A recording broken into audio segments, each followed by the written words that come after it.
Welcome to Slingin Dirt here on, nothing. I'm so used to IDing in on a radio station, I'm not used to us doing a podcast. I'm kind of sorry, I'm an idiot. We've been recording for a while today. Did you drink at all? Or? No, and that's the reason why I'm screwing up. I do better when I'm on alcohol. Have you drank lately?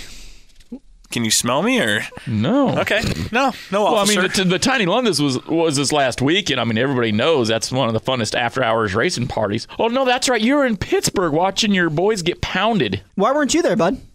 What? I had some stuff come up. He was watching his old lady get. He had some stuff come up. Wow.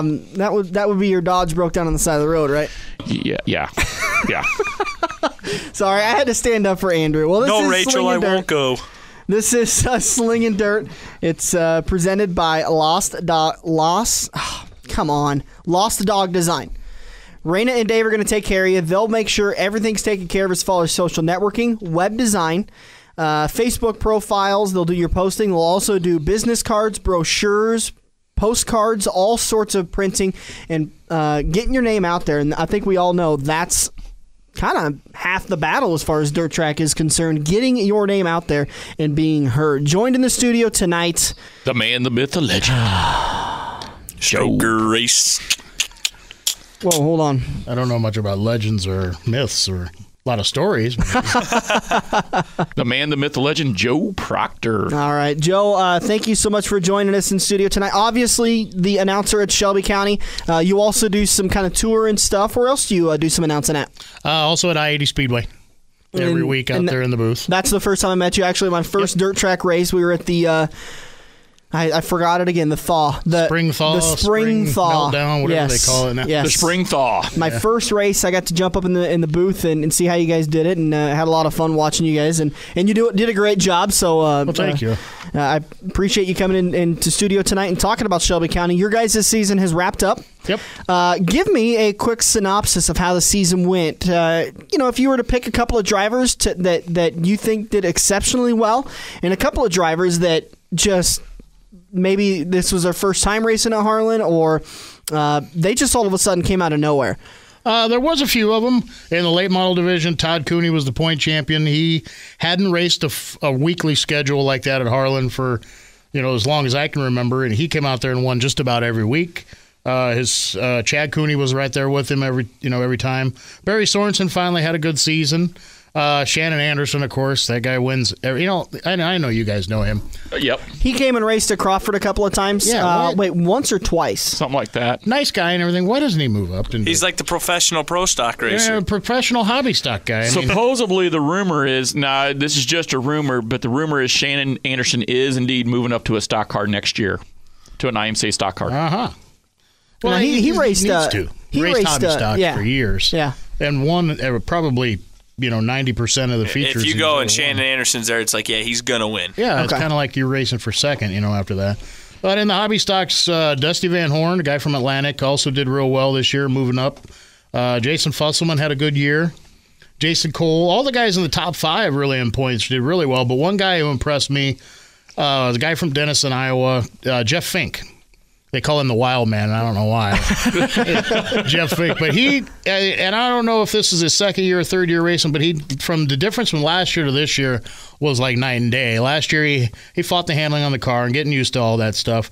But he was constantly in the top 6, 7 every week. Really put on a good year and wound up 6 in the points, so he had a good year. That guy really impressed me throughout the season in the hobby stocks. There's a number of guys who really... you kind of watch him and you think, well, this guy should be good, like Jesse Sobbing. I mean, come on. Who's that Another guy? Shannon Anderson. I've never heard of this. This is the first time Bud did not use the show. Oh, my. I would say, I think this is the first time in not only Slingin Dirt history, but the front stretch also, the other show we do, that somebody else mentioned Jesse first. Jesse before But Bud you see did. how quick Bud reacted. Yeah. Bud, in case you haven't noticed, Joe, Bud's got a little bit of a crush on Jesse. One of those kinds of things. We joke with him Lord. that they're boyfriends. Even though I'm not saying anything about anybody's sexual orientation, but Bud's definitely got a crush on Jesse Sobbing. Bud?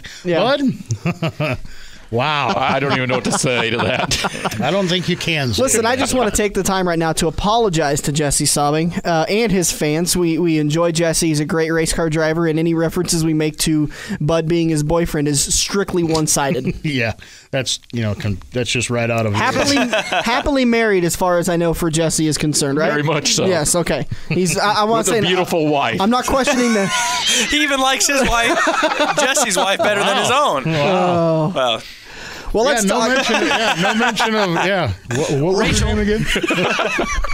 That girl that comes with me every week. I don't remember. There's a reason why Bud's been engaged for 6 years. Yeah. It's only been 4, but who's counting? Just won't pull the trigger. Is waiting for Jesse to come single again. Oh, wow. Well, let's talk some of the series championships. Getting Who crazy finished in where? here. Who won what, Joe? Starting out I guess we can start out with the on the bottom and work our way up. I hate to say the bottom because they're not the bottom. Well, the introductory course. Yeah, the beginning level, entry level. Sport Compact division, and at Harlan, the Sport Compacts are sponsored by JLB Towing. So I got to throw that in there. I don't know why. But How many of the Sport Compacts got towed to the salvage yards to be backed by JBL Towing? Yeah, that's a matter of fact. I think where he got it, he probably repossessed a few. Made his money back on his sponsorship dollars by salvage. Yeah, exactly. Probably got salvage rights. Rebuilt with premium first crash RPR cars. parts from Kaczynski. Yeah, here. Hey, he's selling VIN numbers out the back of his truck. there you go. Picking up the point win was Jamie Malberg. They call him probably the fastest guy there. I mean, he starts in the last spot nearly every week due to point average and turns around and wins. That's who I was actually referencing earlier. I got him confused with Shannon Anderson. Jamie came and raced a couple of times. He had that 24 car, right? Yep. Yeah, Jamie came and raced, and Shannon Malberg. Jamie's little brother, right? Yep. Yeah, he was a regular at Crawford County, Yeah. and Jamie came and raced a couple of times and put a hell of a show on. Yeah, hell of a show on. Yeah, those guys are they got their cars wired and they got the tracks wired, so they know what they're doing with those little cars. And you start talking about cheating and all that. Who knows if they're cheating? I don't know anything about them silly little cars, so. Whether they're cheating or not, who knows? Who really cares? It's just still fun to watch. They probably still lost money on the season. Yeah, exactly. I mean, they're only making $60 to win, so it's not like you're, Did they actually put on a pretty good show up there at Shelby They're County? not bad. It's not bad. No, because I've noticed a lot of people want to talk trash about the Sport Compacts, but a lot of times when you go to a track, I-80 or Denison or wherever, they put on a good show. I've seen it at Eagle. I mean, they put on great shows Yeah. there, and it's so funny to see. They've got limited horsepower and limited speed, but Right. man, I tell you what, they'll lean on each other, Yep. and they will push each other around like you want to see the NASCAR boys do on a weekend basis, but they can't afford to do that. It's kind like of I've stuff. always thought, you can be racing going 25 miles an hour. Racing with shopping carts or, skateboards or something Wagons. like that. Wagons, yeah. You don't have to necessarily be going 200 miles an hour to be really racing. And I suppose it's like at I-80, they're going about 70 miles an hour down the back straight there. So they get to mixing it up pretty well. So there's a lot of racing. If there's crashing hard, they got to be racing hard. Yep.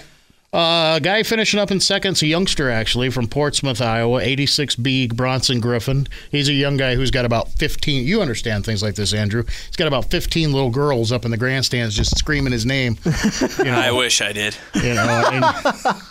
Maybe he doesn't, and maybe it's 15-year-old little boys you got up there. It's a Andrew. good possibility. It's a very good possibility. Well, I don't know. Now I'm coming into this deal, and Bud's in love with Jesse Sobbing, and maybe you got little boys up there. I don't know. I like Brad Keselowski. Horse face. That's true. Listen Sunday to the front stretch on AM 590, Omaha's ESPN Radio, and you'll just hear how much that Andrew loves Brad Keselowski. It's that Polish connection thing. Everybody with skis at the end of their name. You don't deserve to be Polish. Oh. I got a feeling we're going to get pretty loose tonight. Yeah. We're going to need to get some wedge in this show and get tightened back up. Yeah. It's kind of like a Sailor Jerry night or something. We're 10 minutes into the It's show. 100 proof. We're 10 minutes into the show, and we still haven't even completed the Sport Compact division. I'm wondering, what am I here for? And what am I reading this stuff for? Let's talk trash. Yeah. Anyway, moving on. He's Bronson Griffin's just a young kid. I don't know, he's like 14 or something like that. And he's up there with his brother, racing his brother. And he actually did a lot better than his brother this year. Kind of made him look sad. Third place. Did you say that was Bronson's first year? Yeah, this is his first year racing. First full year racing. I'm going to put it that way. But kid races like he's been racing for a while, so he does real well, and he's got a lot of fans, so he's got the fan support, so he had to go quite a ways in racing. Mm-hmm. Third place in points was Spider-Man Scott Brown, who owns JLB Towing. So there's your connection with the sponsorship thing. And when he's not racing, he's towing cars off the track that are wrecked. So he always liked to start in the back at the beginning of the year because he didn't want to get in anybody's way. Well, towards the end of the year, he realized, hey, I'm fast enough, so I'm going to start back up front. Yeah. So he went ahead and started up front. You ended up getting him a third place finish in the points, though? Got a third place finish in the points, so he did real well. Fourth place was David Sharanko from Harlan. Now, this guy, he had a Pontiac Grand Am. And about halfway through the year, he wrecked it right on the front stretch, just tumbled it down the front stretch. They rolled it over and drove it off the track. They pushed it over and drove it off the track. He had it back the next week. That's the great thing about those sport compacts. Yeah. There's hardly anything to them. A horrible wreck is... Yeah, it's not a big deal. It's just a little character. Back over and drive it away. Yeah, it's a little character. So they did. They had it back the next week. I mean, it was a little rounder on the top, but it's still more aerodynamic. Good. Yeah. It's the Ford Pinto. Yeah, just don't hit on the back end. It's all right. Oh, don't want any explosions out there. Yeah. Fifth place in points is a kid from Harlan named Chad Beamer. He calls himself Crazy C, and that's a reason why, because he's kind of crazy out on the track. He's a rookie, too. He bought the M&M car. You remember that M&M car used to run around? Mickey McConnell's car? Yeah. They bought one of their cars, and it was a pretty fast car, but, man, he's one of those guys, and I know you guys know who I'm talking about. You get a 6-foot car and you put it in a 4-foot hole. Oh, okay. Whether it fits or not. Whether it fits or not, you're going to do it. But, he was there every week. He finished in the top 5, so it's, good rookie season, I guess. I would have to imagine he's the rookie of the year easily. I don't know if Bronson's actually eligible for rookie or not, but if not, then it's got to be Beamer. Would it be that Bronson's not old enough? He's old enough. It's just if you run 5 races, is that what it is? 4 races. 4 in IMCA? Yep. Okay. Then if you run 4 like your first year, then you're not eligible anymore. Okay. Sixth in points was Taylor Griffin. Now, this kid's also got a bevy of little girl fans that you just say his name. Like if I call his name in the lineup, these little girls scream and holler, and you can almost set your watch by it. For this week, when you do say my name, just say, all right, ladies, let's give it up for him. And I want to hear, I want it, because if dudes start yelling, then I'm just going to park it. I'm just going to quit. Oh, I've got a recording. I got a recording already set up for you in the booth. And? Yeah, it's like, hey, all right, how about that? Yeah, go ahead, get him there, Andrew. All right. Wow. You're gonna pipe in some male voices. Yeah. Well, that'll be all right. You know what? It's hard to overpower. Bud and I are going to come out and cheer for you, and we're just going to do it in the most manly voices we can. Go, Andrew. Boy, look at him. Look at him in that tight suit out there. Wow, he's looking really fit. Hey, that sounds like some of Bud's comments earlier. Ricky Stenhouse is so good looking. Again, you got to listen Sunday to the show, because there was comments made that I'm not entirely sure will be renewed for another week. Thank God this doesn't hit the airwaves. Yeah, no kidding. I don't think this could be allowed on the airwaves. Who got 7th? Seventh place in points was the Bandit. He's from Dunlap, Iowa. His number 24M is a little green car called Kane Malberg. He's one of the Malberg boys who seem to have that place wired pretty good. They all seem to know what they're doing with those cars, that's for sure. 8th place in points, Jordan Androy has a little double-lot car, a little double-lot buckshot. He's from Dunlap, Iowa. 9th place in points was Rochelle Brown, who's Scott Brown's wife, the other half of the JLB Towing. And she actually did pretty good. I think she was probably the surprise for me. She started out at the beginning of the year just really kind of trailing. Bud, trailing the back half of the pack. I was wondering how long that was going to take to be thrown in. Can I get that one right up here, please? 14 That's minutes. Right up here with that one. For the record, 14 minutes. 9 minutes for somebody else to... No, it wasn't even. It was like 4 minutes for somebody else to mention Jesse sobbing. We were 14 minutes in before we had a comment about how slow Bud is. Yeah. The first Bud bash. Hey, he didn't say he wrecked, so we'll get to that later. Call it the Bud bash. But anyway, she did real well. By the end of the year, she was up there racing with the pack, and she did a lot of steady improving through the year. And the guy who finished up in 10th place is probably the story of the sport compacts, Tom Summerfield. I know you know. Tomcat? Yep, Tomcat Summerfield. He fell off his trailer, had a bad injury. He's unfortunately in a wheelchair now. Yeah. But he did finish up in the top 10, and he was at the track 2 weeks before the Tiny Lund, just kind of milling around with the crowd and, just watching and having a good time. So it's good to see him, up and about, so to speak, and not really confined to anything. Even though he's got to be in that chair, I'm sure he's still got good spirits and now, stuff. So. I don't want to give any false hope, but last time I heard, he did have a good chance of walking. Really? It's going to be a long road. Yeah. It's going to take a while, but, I mean, let's face it, a lot of the medical advances they've made over the last 5 years it's an extremely long road. But yeah. I've got an old coworker of mine that fell off of his roof one year scooping snow off the roof, shattered his spine, and I think 2 years later, it was just a couple of weeks ago, I saw him post that he walked for the first time without his cane. Oh, really? So wow. There's hope for Tom. Yeah, and at the beginning of the year, and you probably heard this too, they were saying it was bad. It was real bad. He was never going to walk, never going to get out of bed or anything like that.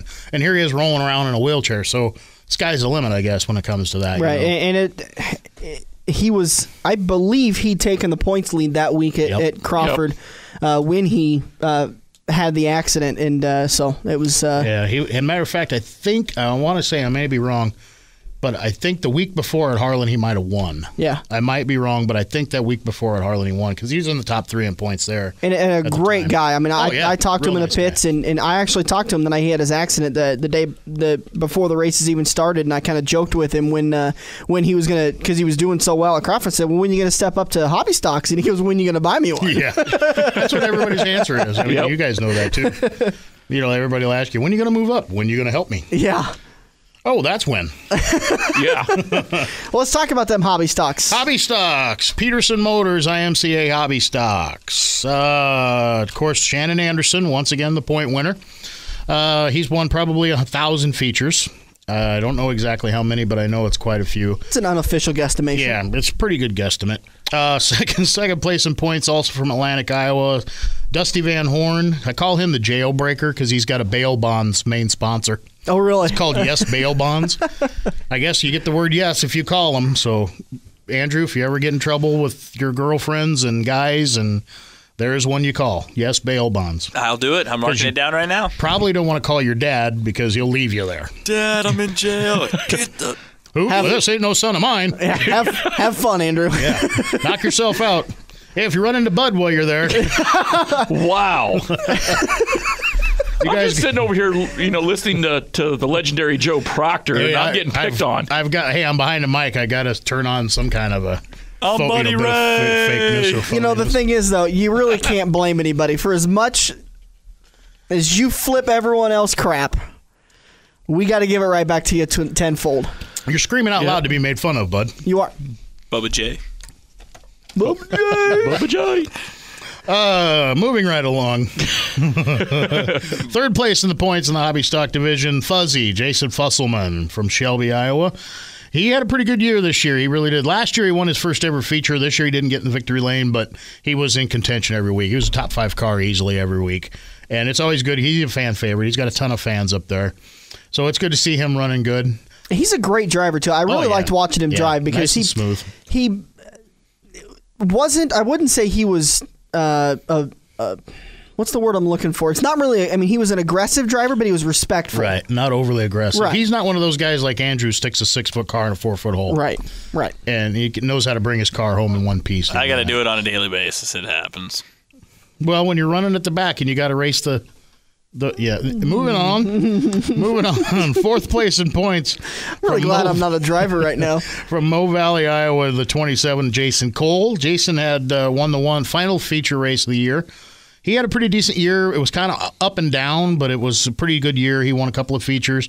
But it seemed like if he wasn't running, decent in the top 5, he was crashing out or something was breaking on the car. Just kind of like one of them deals. So unless it was a good night, it was a bad night. Yeah, it wasn't good at all. Now, Jason, I've raced against Jason in the B mods back in 2009, 2008. But he actually came from the hobbies, went to the sport mods, went back to the hobbies. And it seemed like, I don't know if racing the sport mod helped his driving. Him a lot, yeah. But when he came back to the hobbies, he was nobody to joke around with. Yeah, the only thing is if he's not top 5, he's usually way in the back. Right. He's fighting the car. Yep. And that's how he is. He's a good, clean driver, smooth driver, but if he gets if the car gets a little out of shape or something, he's fighting the car and he loses confidence in it. And you can see that in the way he drives. But otherwise, he's a pretty good guy and gets car around there. Nice kid. Yeah, really nice. Fifth place in points was a new car that was there every week. Jamie Songer, he's from Winterset, Iowa. He started out the season with a car that had a wrap on it and kind of a weird color, and I don't know really how to explain it. It was so many different colors. He come halfway through the year with a car that looked like a candy cane. Red and white. It looked like a candy, so I started calling him the Candy Man. But another young kid that was he made good strides. He'd been there a couple times previous years, but never on a weekly basis. But this year he was there every week, and he ran really good for a nice fifth place finish. And then in sixth, like we were talking about, Jeff Fink, and there's the Wow Man from Denison. He's finishing up in sixth, and he's the one that impressed me the most from 2011 to 2012. Corey Madden finishing up in the second spot. He's from Avoca, Iowa. Corey is another one of those guys who's either on the front row or he's getting kicked off the track or he's, getting black flag because he banged somebody or whatever. He's an aggressive driver and likes it, I guess. I believe it was Corey that took a heck of a ride at Crawford one week. Yeah, I think it was Corey. Was it Corey? Yeah. His dad is Chuck, right? Chuck Sr. is their dad. Chuck Jr. and Corey are brothers. And last year their cars were painted nearly identical. This year Corey's is a little different finally. Is it one of those number 2X? Yes, 2X is Chuck. I like Chuck. Yeah. His car's actually faster, though. Chuck Jr.?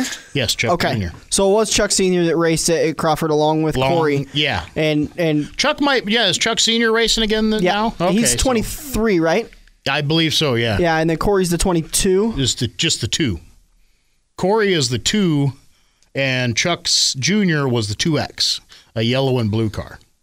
Except his is like blisteringly faster than any other 2X I've seen. Oh, yeah. He doesn't run creature features a whole lot. No. Mm-mm. Makes the show nearly every week, too. Oh, yeah. That's a big problem for most 2Xs. Yep. And moving right on along. Corey Madden won the Tiny Lund portion of the hobby stock portion of the Tiny Lund Memorial. Good. Eighth place in points was Kurt Hansen from Walnut, Iowa, a number 75. He's another guy who had an up and down year. Made the first half of the year every week, but after that had some problems with his car, fought some motor problems, didn't make it back for most of the second half of the year. Ninth place in points, Willie Ransom from Irwin. We call him Wild Willie. I don't know why. He's not really wild. He's one of those guys who's got to keep his car in one piece, otherwise he's got to fix it. From the Ransom family up there.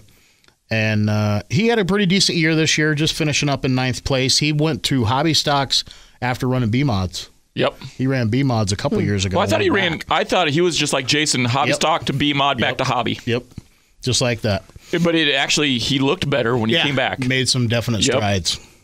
10th place, rounding out the points from Atlantic, Iowa, is a 3, Mike Hansen. Now, there's a bunch of Hansens up there, but none of them are related. There's only 2 that are related. I always wondered that. Yeah, Mike Hansen is a separate Hansen family, and Kurt Hansen and Jeff Hansen, their father and son.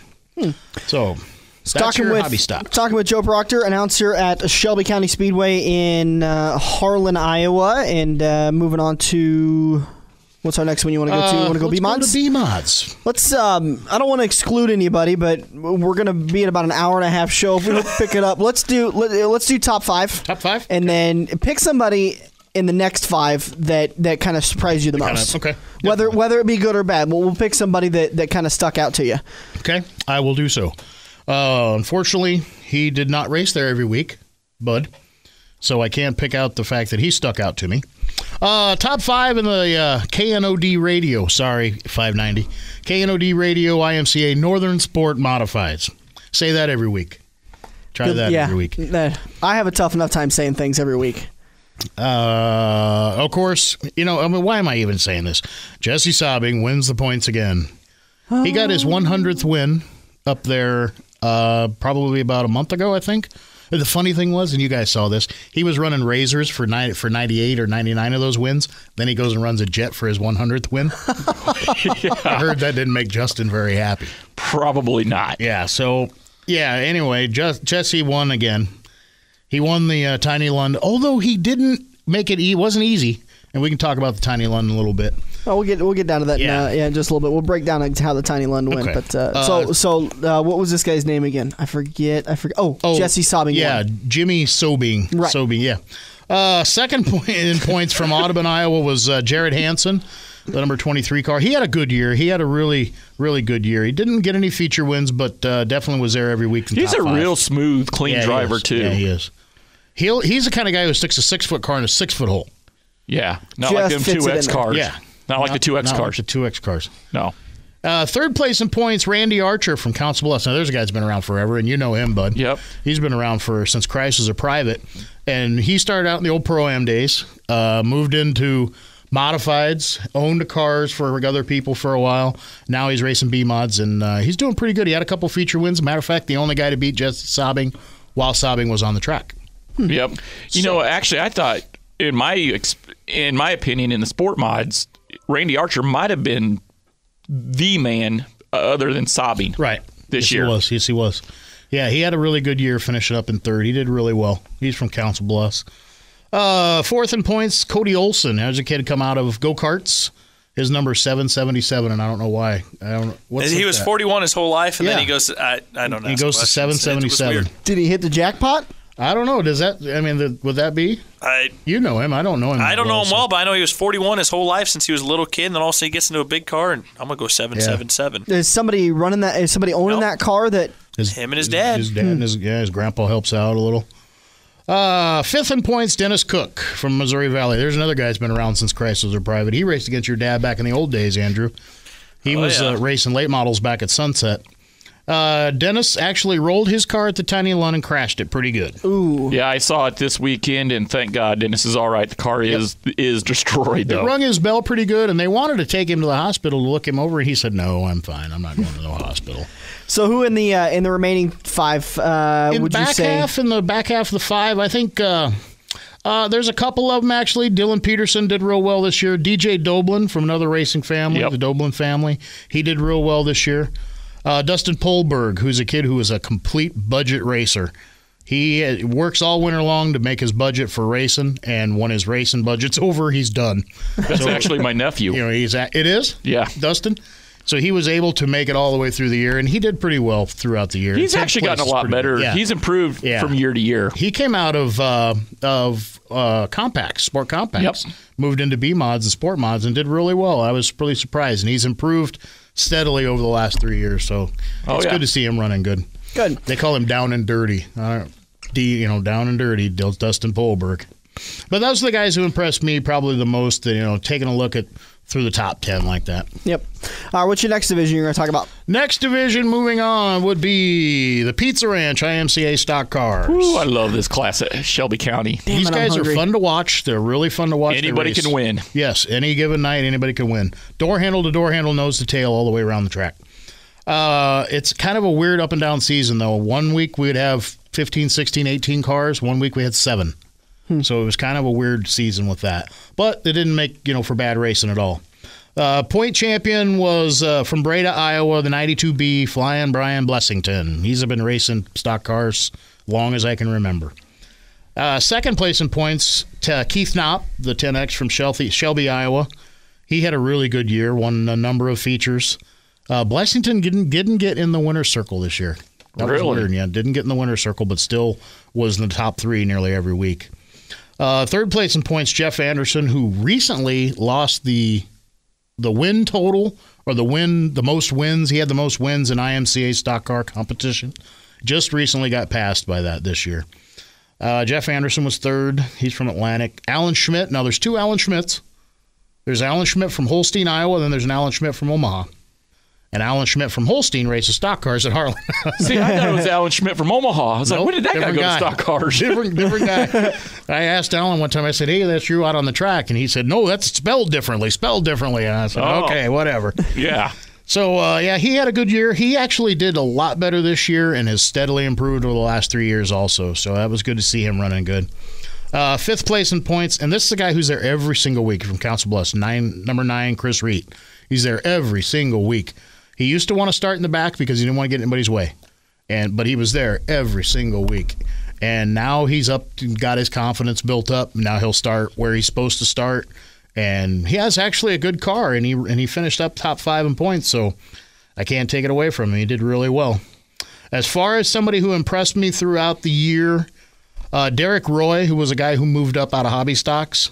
He is from Audubon, number 98. It's a blue and yellow car. He moved up out of hobby stocks. He took a year off, moved into the stock cars, and then really made a steady improvement through the year.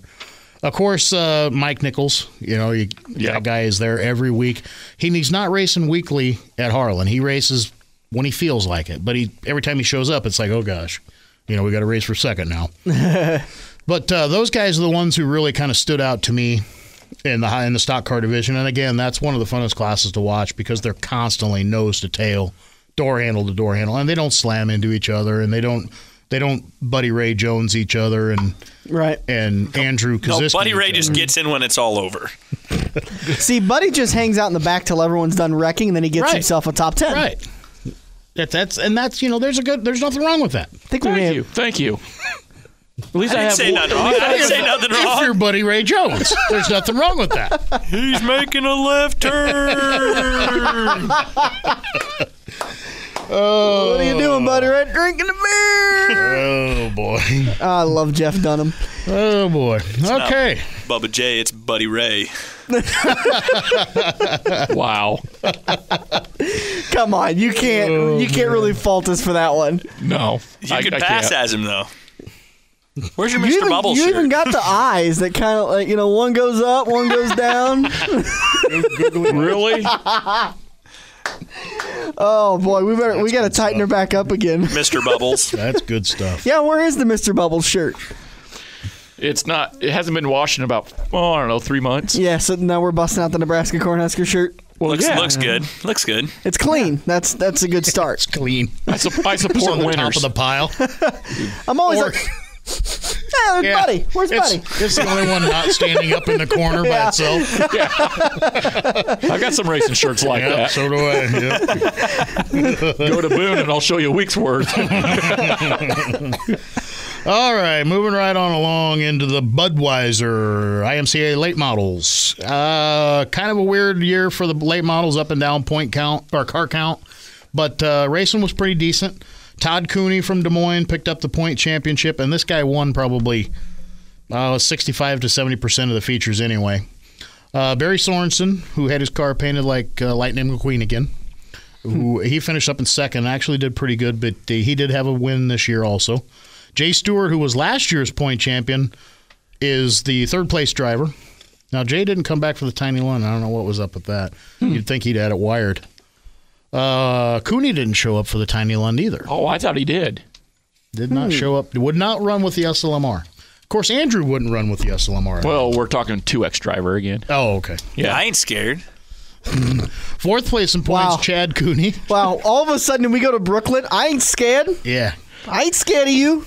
Homie? You did not just throw out the word homie. Oh. I will bust a cap in your rear. Sorry, home slice. Home skillet. Oh, God. The show has officially derailed. We're not on the right channel all of a sudden. We should be over at 94.1 now. Welcome to BET. BET. Jeez. All right, well, let's keep it rolling. Yeah. Fourth in points was Chad Cooney. Let's get out of these caution laps and start getting some green flag running going. Fifth in points, rounding out the top five, Al Zeidner. Here's another guy who's been racing since Christ was a private. Did Al make it all year long? He did, but he didn't run the Tiny Lund, so he did make it all year, and had a good run. He didn't get in winner's circle. I don't think he might have. I don't think. Why were some of these late models not wanting, or why didn't they come to the Tiny Lund? We couldn't figure it out. I asked Andrew's dad why the IMCA cars didn't come run with a Tiny Lund with the SLMR cars. And he said Joe Kaczynski thought that they didn't think they'd be competitive. Well, the IMCA cars, I mean, they seem to be competitive. Barry Sorensen finished in the top five. The Tiny Lund. So the ones that did come were competitive. Yeah, they were fairly competitive. Yeah. But there was a handful of guys who should have went to that show, but didn't go. They had been, because Webster City shut down early this year. So they were getting their cars on Saturday night at Harlan, and they had probably 6 or 7 cars show up. And one night we had a high of 22 cars, and they actually did a 4-wide start. Oh, cool! They had a 4-wide parade lap. Oh, okay. And then they did it without any trouble. I mean, this definitely wasn't Andrew out on the track because they just said go 4 wide on the raceivers, and they did it. They actually started the race on four. Oh, okay, just the parade lap. No, that would have been an Andrew lap. Oh, might have been in the middle. They said go back to 2 wide, and it didn't even take them a whole lap to do it. Usually it takes Andrew 3/4 of the race.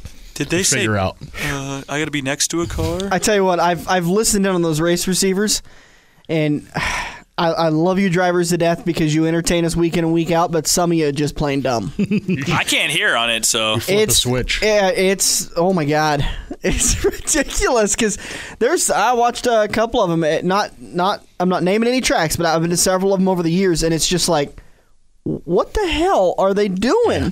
And there'd be one driver every time that would stop and start yelling at the flagman. Yep. It's okay. Yeah, I don't belong there. I got to be up there. I should be there. What do you put me here for? So now that I've gotten I'll be getting some hate mail now that this hits the internet. So let's continue with the late models. Okay. We got through the top 5. Who else you got in there? As far as who impressed me this year, Mark Plowman had a good year. Mark's another budget guy who races. He races every week. He's there every single week. Trashed his car at the first SLMR show when he got into it with another car. Otherwise, Vic Lovejoy had a really good year. He put himself in victory lane once. And Mel Zeitner was back, and so was Brad Perdue. Wow, Brad Perdue came back racing. Carl Getchman's back racing. Yep. And Carl let Brad drive his car one week, and then Brad bought it. So then Carl went and got another one. so yeah, Brad Perdue's back racing. He had a pretty decent year. He was really rusty. He was really rusty. Oh yeah, I bet. Kind of like you and Scott are every week. Is Brad going to come back and race again? Do you know? I think so. I haven't heard for sure. I haven't talked to him, but I think he had a decent enough year that he had a good enough time. He'll come back. Good.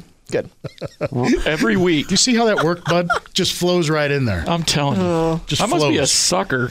Just it's not right that you're a sucker. It's just that it's so true. Easy. It's easy. Yeah. I mean, you kind of set yourself up for a lot of it. Yeah, I know. Don't take this wrong, buddy, but your name is Buddy Ray. Yeah. B-Mod Bud. Backdoor B-Mod Bud. There we go again. You kind of, and I don't want to trash Buddy, but you kind of like, my name's Buddy Ray. Buddy Ray. Listen, he is the reason why Council Bluffs has a redneck image. Like, I got honest, the first time I met him, like, I went over to Joe's Karting, I was talking about advertising, and I went up to the front desk and I said, who can I talk to about advertising? They said, that guy there. And I said, what's his name? And they go, Buddy Ray. And I mean, I'm a NASCAR fan at the time, and I just went, did he have manure on his boots? Really? And holes in his jeans? No, but he had shit kickers on. Oh, yeah. As he does every time. And you got to say, nuh-uh. Yeah. Buddy Ray. And the more and more you meet him, you just go, you're the reason why there's a redneck image to racing. I remember when I went to Ottawa, racing Ottawa weekly back in 2005, there was a pit lady up there. She goes, what's your name, Buddy Ray? No, seriously, what's your name? That's the kind of reaction you're going to get. Yeah. Junior, that's my brother's name. But you know what? It's who you are, and God is we love you. Yeah. Ellie Mae is his sister, and and I do have an aunt, Sally Lou Ledbetter. And his dad, Oscar.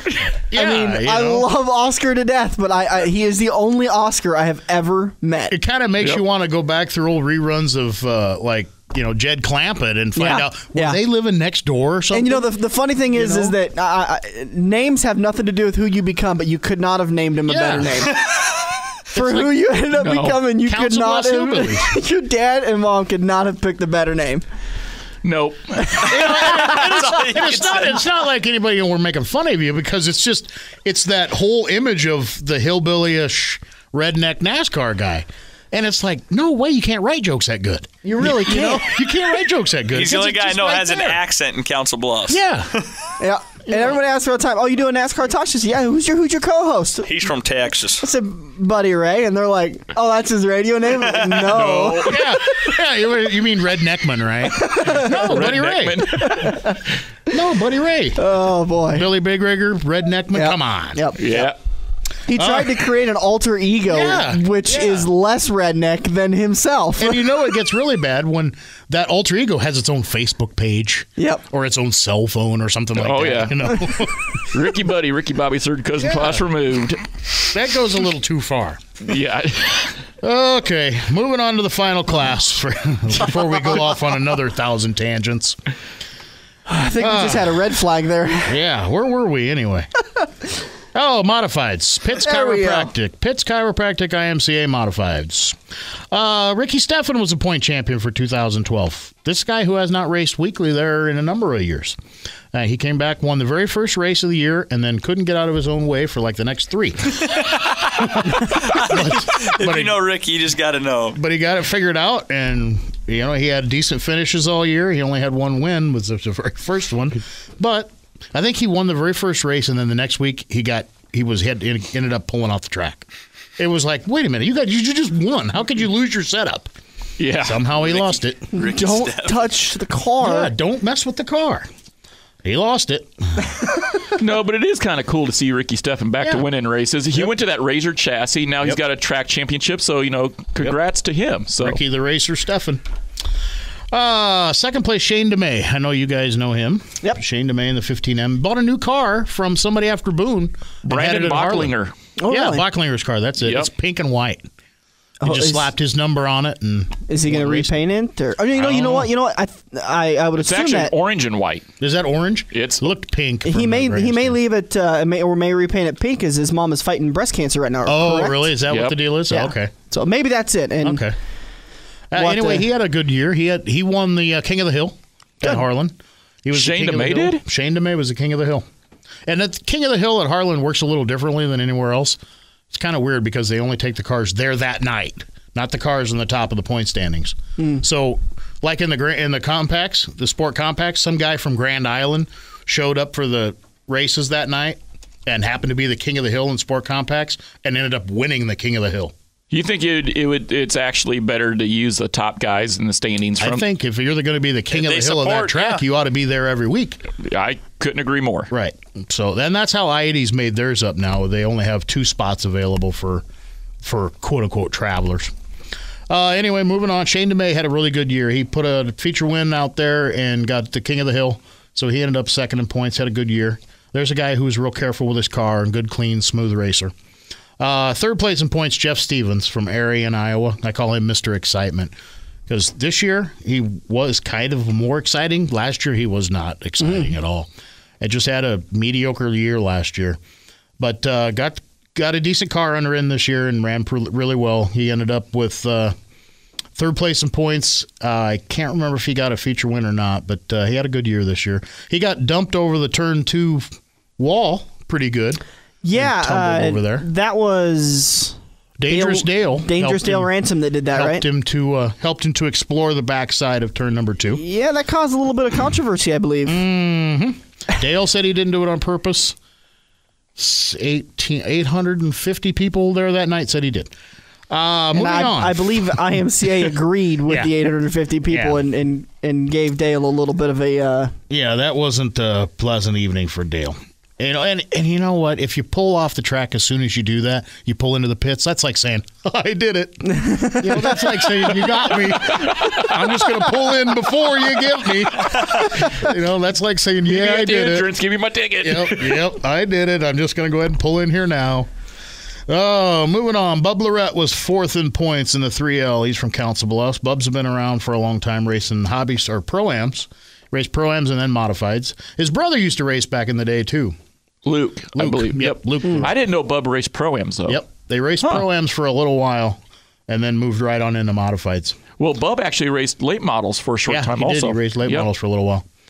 5th place in points, Dan Riley. This guy was the second ever IMCA national champion in the Sport Compact division. And after Sport Compacts, went right to a modified. But he actually improved over the last 2 years like leaps and bounds. The first time he ever got on the track, he was just, buddy style, kicking around in circles. Mm-hmm. Just looping it. I mean, lapped in 2 kind of thing. But you make a spin out look sexy. Yeah. It's not that I spin out. I just turn the car around to make sure that the guys are going the right way on the track. Make sure the crowd can see both sides. He's given equal time to his sponsors. Thank you. Yeah. Equal time. Buddy's a marketing genius. He really is.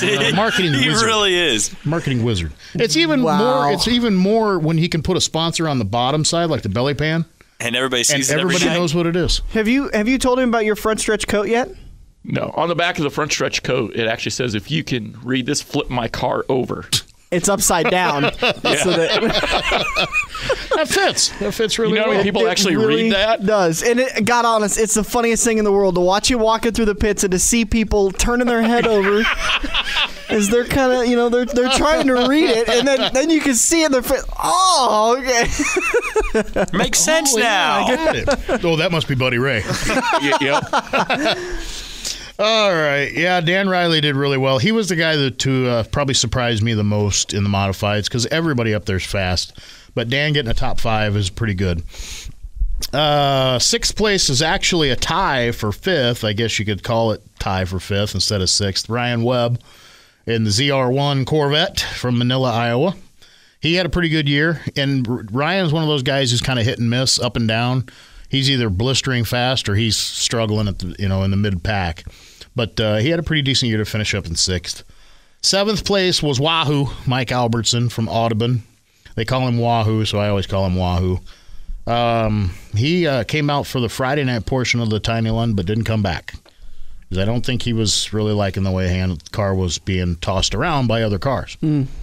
8th place in points is Robert Tippery. He improved. This guy's a fast kid. I mean, he's pretty fast. Yeah, he's no joke. He's got some good horsepower, and he's got the car underneath of him. So he had a feature win this year. Came from the Sport Mods. Yep, he came out of the Sport Mods. That's right. 9th place in points, and it's Buddy's second favorite friend, Scott Carlson. Yep. Porky Scott Carlson. Builds his own cars. Porky Speed Shop and Lingerie. Porky Speed Shop, yep. He finished up in 9th place in points. And 10th in points was actually last year's point champion, Red Monson. Finished 10th in points. Red only spent probably half the year actually racing. Did he? Yeah. But when he did race, he raced, he had one feature win. He kicked out one feature win and a whole bunch of bottom 10s, I called them. He'd either crash or he'd get black flagged or some crap like that. That happens. Yeah. Red get black flagged? Yeah, I know. Him and I have this little running joke that I'll keep HPD on speed dial for him, Harlan Police Department. Wow. Like they got your cell ready for you, kind of like on Andy Griffith's show. Yeah. Just go ahead and go. Yep. Third cell down. Just go on in there. Yep. Right next to the drunk tank. Yeah, exactly. Yep. And with Buddy Ray, Harlan Police Department having their own, it's like you got to be a, Barney Fife. Right. Sorry, bud. I couldn't resist. So that's your point championship as far as the season goes. Before we get to the Tiny Lund, let's talk about the season overall as far as what I think you can kind of answer this as far as you did earlier. That what was your favorite division to watch, and which one do you think put on the best show? My feelings of the best show to watch was either the stock cars and the modifieds. Hobby stocks were good, but when Shannon Anderson gets half a track out, it's not really that fun to watch. Yeah. But they still put on a good show deeper in the pack. But for all the way through the pack itself, it's got to be stock cars because the stock cars race so close and anybody could win. I don't know how many times I've seen them go 4 or 5 wide at Yeah, Harley. I mean, up there they go 4 or 5 wide, and there's a different leader almost every lap. So the stock car class is probably the most exciting to watch as far as racing goes. They're not the fastest, of course, but racing excitement's got to be the stock cars. Modifieds is a close second. What about 2013? Any changes you guys at Harlan are planning on? Any kind of adding any special events? Anything you guys are planning on doing to the track in the off-season? Nothing has come down the pipe yet. Nothing has come down the information pipe as of now. Everything's pretty much the same. Of course, they put in a new bleacher section grandstand this year at the beginning of 2012, so there's not really a whole lot to improve. They might do a little bit with the concessions and things. They had a break-in. How'd that turn out, by the way? Yeah, I heard that. Well, I heard it was drug addicts trying to find some money. What a surprise. Where are you going to take a whole track's worth of radios to try to sell? I mean, his first pawnbroker is going to say, you got a whole bunch of radios all on the same frequency. Where'd you find those? And then the scale head, the electronic portion for the scale, they stole that too. What would you do with that? These idiots just stole everything they couldn't stole hawk. that they thought that they could get money out. I was told it was all merchandise. They stole a lot of that too. Okay. They stole all the food and beer And that is hurting a lot of people. You know, when you hear stolen beer, they go, "Oh, come on!" I know. No, Now they really want to find them. Now we're talking business here. Party at that guy's house. We'll get really drunk and then we'll turn them in. So they ended up getting back the radios and the scale head and a little bit else, but of course the food and beer's gone. Did they catch the people? They got the guys. They had a tip, so they went to where the tip said to go, and there they were. Good. There the stuff was. But the beer and the food was gone. That happened about 10 years ago also, where they lost all their food and beer. Well, it turned out it was a bunch of high school kids who were planning a big party, and they went and hid the stuff out in the woods in a culvert, and they were bragging at school. One of them was bragging at school, and some kid said, I can look like a pretty good guy right here. So he went and told on them, and they all got in trouble. They couldn't go through graduation. They couldn't walk with the graduation or something like that. But they got it all back. But it was, pretty much wore out. It was no good by that time. Yeah, let me just tell the most well-known secret in the world. When you do something up in Omaha and Council Bluffs, you're probably going to get away with it. It's big enough. When you do something in a small town, you're not going to get away with that. I grew up in a small town. I have no idea how many times I got home. My dad went, "Hey, how was your drive home?" "Fine." "Did you peel out?" Yeah. "No." "Really?" "Really?" Everybody knows everybody, yes, and they're going to, yes, "Hey, I saw your kid peeling out over there." Every stinking time. I mean, and I have friends in high school that got busted for stupid stuff because you can't hide stuff in a small town. So thank God these dipshits got caught. They were caught. Hey, the best beer is free beer. That's true. Hopefully it was still cold. Well, there's a thing called ice to keep. Never mind. In the ice back then in them days when they, take it out in the water. Do y'all have ice in Tennessee? Yeah, we do. What did you use? We do. I mean, you just toss it in the river. It's for called a an while? ice box. An ice box. Oh, that's my right. God. Stick a cube of ice in the ice box to keep everything cool. It's a cooler. We've put it in the pits again. Let's talk Tiny Lund. Just wrapped up last weekend. Yep. A good time? Yes, it was. It was a pretty good show. Nothing major, no major controversies, anything like that, but it was a nice, good, clean show. First time the SLMR was involved in the Tiny Lund. Absolutely beautiful weather for it, too, Oh, right? yeah, great weather. God, we you couldn't get any better weather. I think that was their highlight, was actually the weather. SLMR was involved, and they were actually the complete late model show. So it's not like the IMCA late models weren't part of the Tiny Lund. They made it an SLMR show, which actually worked out a little bit better because they only had to pay them $1,000 to win, whereas last year they had to pay them $2,500 to win. So it kind of saved them a little bit of money, and it gave the SLMR an extra show. Didn't you guys have a larger car count also this year? This year with the SLMR, there was 24 at the Tiny Lund. Oh, I thought there was like 40. It's 24 because all the Webster City cars didn't show up. Well, let's talk about the late models because we've kind of seen this dwindling number of late models. What from a guy who's we could talk to you about it. I mean, you know exactly why they're dwindling. Is the late models going to be around in a couple of years, or are we seeing a dying breed? I don't know. I think they said 10 years ago they'd be dead in 2 years, and 5 years ago they said they'd be dead. They're still around. They're expensive. It just costs so much to race. And you know what? The modifieds are getting up there to the same way, and they're dying down. I mean, they doesn't look like it. B-Mod's a cheap class, but I think pretty soon here they're going to start spending a lot of money. I mean, that crate late model class blew up. I mean, 30, 40 cars, and all of a sudden somebody has to go out and buy an expensive engine, and sure enough, nobody has money to do it no more. Yeah. So that's just how it is, just like anything else, just like the sprint cars at Ego right now. They're fighting about that because it's too expensive. I think late models will always be around, but it's an expensive sport. It's not easy to do. It's not easy to do. And you talk about the late models and how they're kind of going to the crate engine things, just to keep your car counts. Now modifieds and IMCA are going to that crate engine option. Just to save money. Just save money. And there was a guy who ran one as a test mule for IMCA. He won races with it. Luke Waniger. He was a former hobby stock and sport mod national champion in IMCA. And he won the race at I-80 with that 602 crate, 604 crate engine. And then he won one at Harlan with the same motor. So it's not like that doesn't work.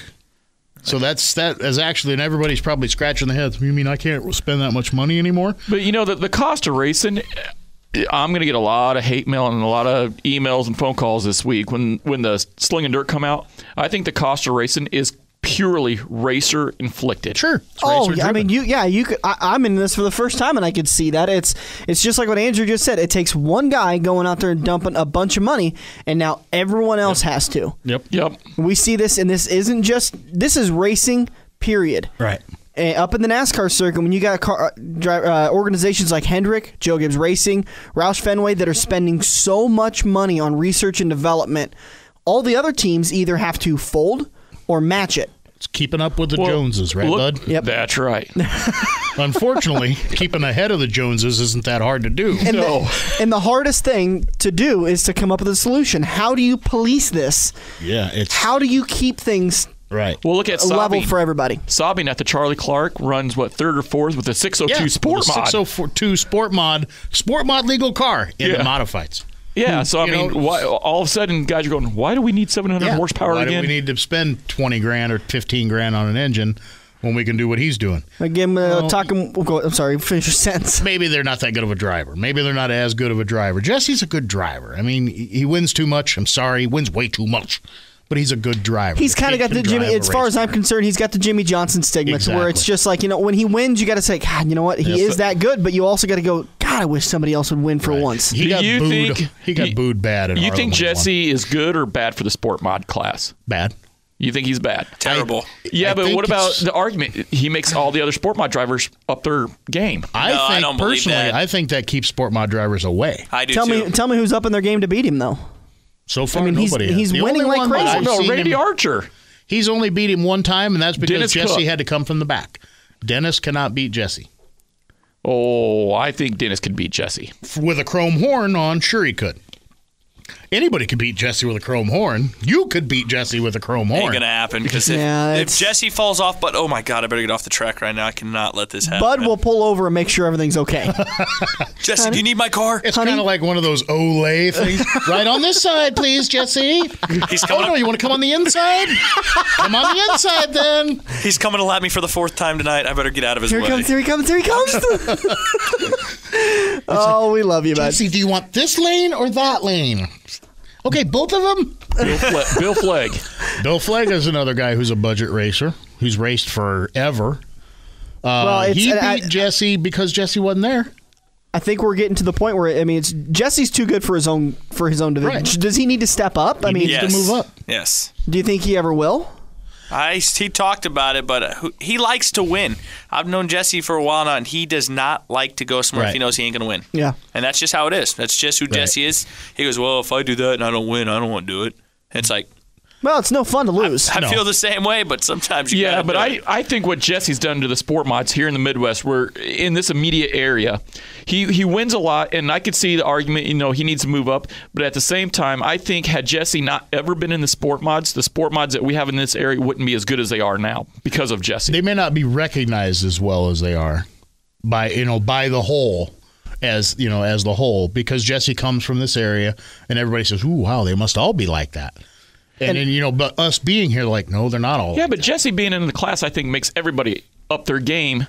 I think they all want to beat him, sure. Yes. They all want to beat him, but they're all scratching their head like, I've got the same stuff he does. If they're not beating him, though, you can't say they're up in their game. Right. That's just like I see my cousin out there. I understand what you're saying, but what I'm saying is, had Jesse not been racing this, let's say he's never been in the Sport Mods, I think the Sport Mods around here locally, whether it be I-80, Eagle, wherever, they wouldn't be as fast and as good of a car as they are now had it not been for Jesse. You probably wouldn't have a national champion come out of this area. I think if he'd maybe won half as much, he probably would be good for the sport. Because the fact is that fans enjoy seeing somebody win, but when they keep winning, they get turned off. I think he's been good for the Sport Mods around here locally. And it's no indifference to Jesse because he's a nice guy. He's a great guy. And we don't mean anything negative. No, we don't mean not at all. It's just the fact that the fans, if you look at it from a fan aspect, and I'm sitting in the booth, so I see it from the fan side. They're tired of seeing the same guy win every week. They will. At I-80, they literally clap when the checkered flag goes out, or if it's a yellow checkered, because it takes him 2 laps to start dead last and take the lead. He starts in 12th hole because of his point average every week. It takes him 2 laps to get to the lead. And everybody's like, well, racing for last now. Jesse won again. If the racers aren't thinking, well, I'm racing for last, I'm racing for second, then what are they thinking? They got to be wondering, do you pull into the pits and say, I'm going to beat Jesse this week? Or do you pull in and say, I'm racing for second? I ain't gonna lie. I've mentioned Andrew's dad. Well, we're racing for second. And, everybody does. Well, for me, everybody does. Buddy's racing for second to Jesse anyway. Yeah. I'm a 10th place racer. He's always right behind Jesse. Yeah, I'm right there with you. It's the white flag, and I'm leading. Should I let Jesse pat? Yes, Jesse, I'm gonna. Jesse, Jesse. Yep. So that's what I mean. It's not. I don't want to say he's not good for racing. Maybe that's not the right thing to say. He's not good for sport mods. Right. He's not good for that class from a fan aspect. Now, your buddy does have a point with that makes people step up their game, but when do they step up their game? And I think the biggest turnoff to it is just like what you said, when fans go, hey, Jesse won again. Yeah. It's the same story, different day. Yeah. Yeah. The only, to Jesse's defense, and like I said, we're not knocking Jesse, but the guy races 100 times a year. He's never knocking Jesse. Around here, how many of us race 100 times a year? And that's not knocking Jesse, but when you got a guy racing 100 times a year, and then he's making everybody around here step up their game, that's only beneficial to the class. No, but the trouble is that they're really not stepping up their game. That's the thing. Yeah, nobody's competing. And we're not. Again, I want to clarify the air. We're not calling people bad drivers. No, not at all. But you look at the stats page, and nobody's beating him. If he is getting in the lead after 2 laps, starting in the 12 hole, there's something wrong. How good do you think he would be in the A mods? If he's running that crate engine thing, pretty good. Look at it. Look at him in the heat race. He can't get out of his own way. Well, nobody can on the wet when you're running under power. But in the dry, when you have to, the money is paid. That's where he's going to shine. As a driver, you give him a Dylan Smith motor, a Chris Abelson motor, an open motor, a $15,000 piece. Is he unstoppable in A mods as he is in the sport mod? No, he's got suspensions are completely different between those, and you know that, bud. Because in a 3-link car, you can only do so much. Jesse obviously has it figured out, and everybody else is going, I've got the same parts on my car as he does. I have the same engine in my car because I'm supposed to be equal because there's no cheating allowed because I have a crate engine. Why can't I beat him?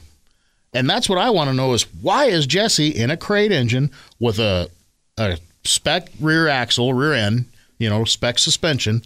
Why is he so much faster than everybody? Is he that much better of a driver?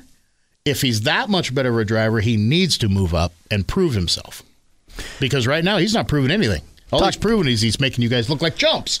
Talking with Joe Proctor, announcer at the Shelby County Speedway. Nice little heated debate there about Jesse Sobbing and the future of the sport mods as far as we're concerned. You can always tune into us. We'll be on each and every week, and I think we're going to have a discussion as far as how many more shows we have left to go. I think we got a show lined up for next week. Right? We got dirt racing going on yet. I'm just making sure because we kind of figured out what we were going to talk about 3 hours ago today. Yeah. You going to cover the sprint car deal? Boy, that's been well covered. The race savers and the 360s at Eagle. You mean? The thing this weekend at I-80.